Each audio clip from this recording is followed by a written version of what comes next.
Des troubles secouent l'Afrique depuis début 2012, principalement au Mali, en Guinée-Bissau et dans les deux Soudans.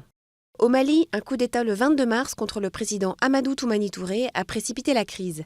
Le nord est passé entre les mains de la rébellion Touareg, MNLA, sécessionniste et laïque, et du groupe islamiste armé Ansar-Dine, prônant l'instauration de la charia et appuyé par Al-Qaïda au Maghreb islamique, AQMI.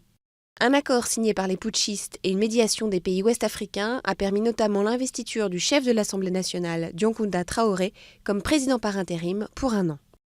En Guinée-Bissau, plaque tournante du trafic de drogue entre l'Amérique du Sud et l'Europe, l'armée a pris le pouvoir le 12 avril.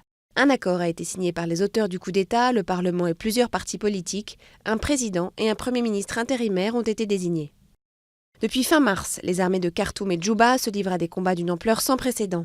Soudan du Sud et Soudan, qui se sont affrontés durant des décennies de guerre civile, entretenaient des relations tendues depuis l'indépendance du Sud en juillet 2011.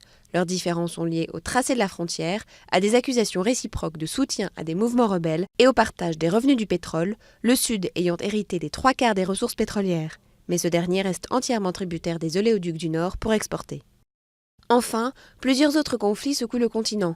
Au Nigeria, où le groupe islamiste Boko Haram mène depuis des mois des attaques meurtrières, en Somalie, où les islamistes Shebab, récemment intégrés à Al-Qaïda, sont en lutte contre le fragile gouvernement de transition.